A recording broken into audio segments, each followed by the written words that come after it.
পৃথিবীতে সবাই শুধু স্বার্থ বোঝে। শীতের সময় যে রোদকে মানুষ ভালোবাসে, গরমে সেই রোদকেই মানুষ তিরস্কার করে। সুতরাং মানুষের কাছে তোমার মূল্য ততদিন, তোমাকে তার প্রয়োজন যতদিন। কখনো একা বসে নিজেকে একটা প্রশ্ন করো, তুমি মরে গেলে কার কি আসে যাবে? যাদের আসে যাবে তাদেরই খেয়াল রাখো, বাকি সবাইকেই ছেড়ে দাও। আসসালামু আলাইকুম। লাইফ ক্যাপচার আপনাদের সবাইকে স্বাগতম। কেমন আছেন আপনারা সবাই? আমরা সবাই আলহামদুলিল্লাহ ভালো আছি। চলে এলাম বরাবরের মতো নতুন আরেকটি ব্লগ নিয়ে।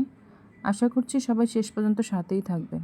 ভিডিওটা শুরু করছি রাত থেকে। এটা হচ্ছে গতকাল রাতের ভিডিও। এখানে আমি কচুরমুখী দিয়ে চিংড়ি মাছ দিয়ে রান্না করব, তাই আমি চিংড়ি মাছগুলোকে আগে ভালোভাবে কষিয়ে নিয়েছি। তারপরে মুখিগুলোকে দিয়ে নিয়েছি। আমি মুখিগুলোকেও পানি দিয়ে ভাপ দিয়ে নিয়েছি, যেন লোট লোট যে ভাবটা আছে ওটা চলে যায়, তরকারিতে না আসে। তারপরে এই যে মুখিগুলোকে খুব ভালোভাবে কষিয়ে নিচ্ছি। যে কোনো তরকারি একটু যদি ভালোভাবে কষানো হয়, তরকারিটা খেতে খুব মজা লাগে। তারপরে কষানো হয়ে গেলে আমি এখানে পানি দিয়ে দিব। আর এখানে আমি গরম পানি ব্যবহার করছি। আর আমি সব সময় সব তরকারিতে গরম পানি ব্যবহার করি। আর পাশের চুলোতে আমি একটা কড়াই গরম করে নিয়েছি। যে কোনো কড়াইতেই মাছ ভাজা যায় যদি কড়াইটা একটু খুব ভালোভাবে গরম করে নেওয়া হয়। আমি আমার এই কড়াইটাতে সবসময় তরকারি রান্না করি, কিন্তু আবার মাছও ভাজি। মাছ ভাজার আগে কড়াইটা খুব ভালোভাবে একটু গরম করে নিলেই মাছটার নিচে লাগে না, খুব ভালোভাবে উল্টানো যায়। আর ওই যে আমার পাশের চুলাতে কচুর যে মুখি রান্না করতে দিয়েছিলাম, ওটা প্রায় হয়ে গেছে। আমি এখন ধনিয়া পাতা দিয়ে একটু রান্না করে নামিয়ে নিব। আর এই যে আমি খুব সহজেই মাছগুলোকে উল্টিয়ে নিচ্ছি, একটা মাছও ভাঙবে না। আর এই মাছগুলোর আমি নাম জানি না, তাই আজকে আপনাদের মাছের নামটাও বলতে পারছি না। এই পর্যায়ে এসে আমি পুরনো একটি কথা মনে করিয়ে দিচ্ছি, যারা এখন আমার ভিডিও দেখছেন কিন্তু একটি লাইক দেননি, প্লিজ একটি লাইক দিয়ে আমার ভিডিওটা দেখা কন্টিনিউ করুন। আর যারা আজকে নতুন আমার ভিডিও দেখছেন, আমার ভিডিওর কোনো অংশ যদি আপনাদের কাছে ভালো লেগে থাকে, তবে আমার চ্যানেলটি সাবস্ক্রাইব করে আমার সাথেই থেকে যেতে পারেন। আর আমার আজকের ভিডিওর ভালো এবং মন্দ দিকগুলো আমাকে কমেন্টস করে জানাতে পারেন। আমার মাছগুলো ভেজে আমি উঠিয়ে নিয়েছি। এখন ওই কড়াইতেই আমি মশলা কষিয়ে নিয়েছি, সাথে একটা টমেটো কেটে দিচ্ছি। আমি মাছটাকে খুব মাখা মাখা করে একটু ভুনা করে নিব। আমার ঘরে যেহেতু আমার বাচ্চারা কেউ মাছ খায় না, তাই মাছের পরিমাণও খুব কম রান্না করা হয়। আর আমি যেহেতু একবেলার জন্যই তরকারি রান্না করি, তাই তরকারির পরিমাণটাও কম হয়। আমার ঘরে গরুর গোশ আর মুরগি ছাড়া একবার রান্না করা তরকারি দ্বিতীয়বার আর কেউ খেতে চায় না। তো যদি থেকেও যায়, ওটা পরবর্তীতে আমারই খেতে হয়, তাই আমি খুব অল্প পরিমাণেরই রান্না করি। এখানে আমার মাছটাও রান্না হয়ে গেছে। আমি এখানে অল্প পরিমাণের একটু বিলাতি ধনিয়া পাতা আর খুব অল্প পরিমাণের একটু জিরা গুঁড়া দিয়ে দিয়েছি।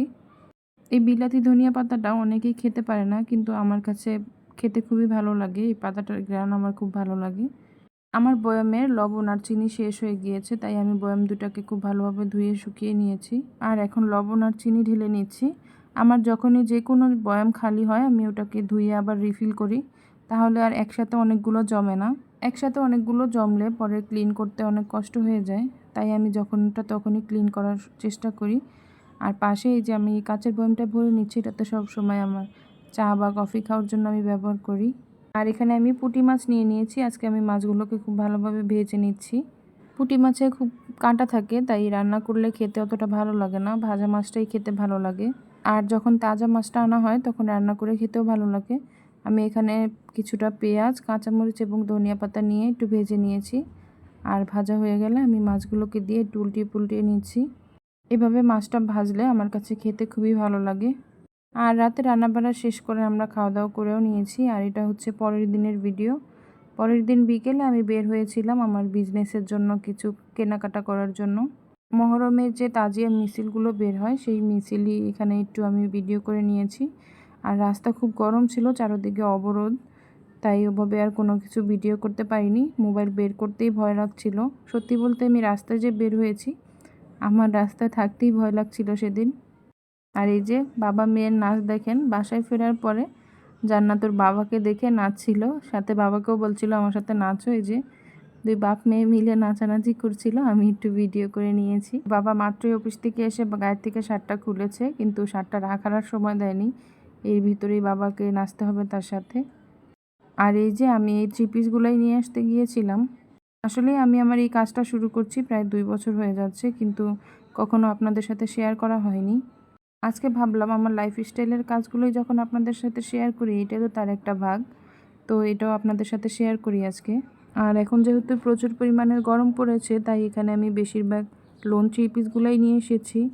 আর এই 3 পিসগুলোর কাপড়গুলো এত সফট আর উন্নত মানের, গরমের জন্য বেস্ট হবে পরার জন্য, রেগুলার ইউজের জন্য, এবং আমরা যারা বোরকা পরি তাদের জন্য বেস্ট একটা অপশন এগুলো। আর এখানে সিকোয়েন্সের আর আরি কাজেরও কিছু 3 পিস আছে, আর পার্টিওয়ারের জন্য কিছু 3 পিস আছে। আমার আজকের এই 3 পিসগুলো সম্বন্ধে আপনাদের যদি কিছু জানার থাকে তবে আমাকে কমেন্টস বক্সে জানাতে পারেন, আমি ডিটেলসে সব কিছু বলে দিব।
আজকের জন্য এইটুকুই। যারা এতক্ষণ যাবৎ ধৈর্য ধরে আমার ভিডিও দেখছেন তাদেরকে অসংখ্য ধন্যবাদ জানিয়ে আজকের জন্য বিদায় নিচ্ছি। আসসালামু আলাইকুম।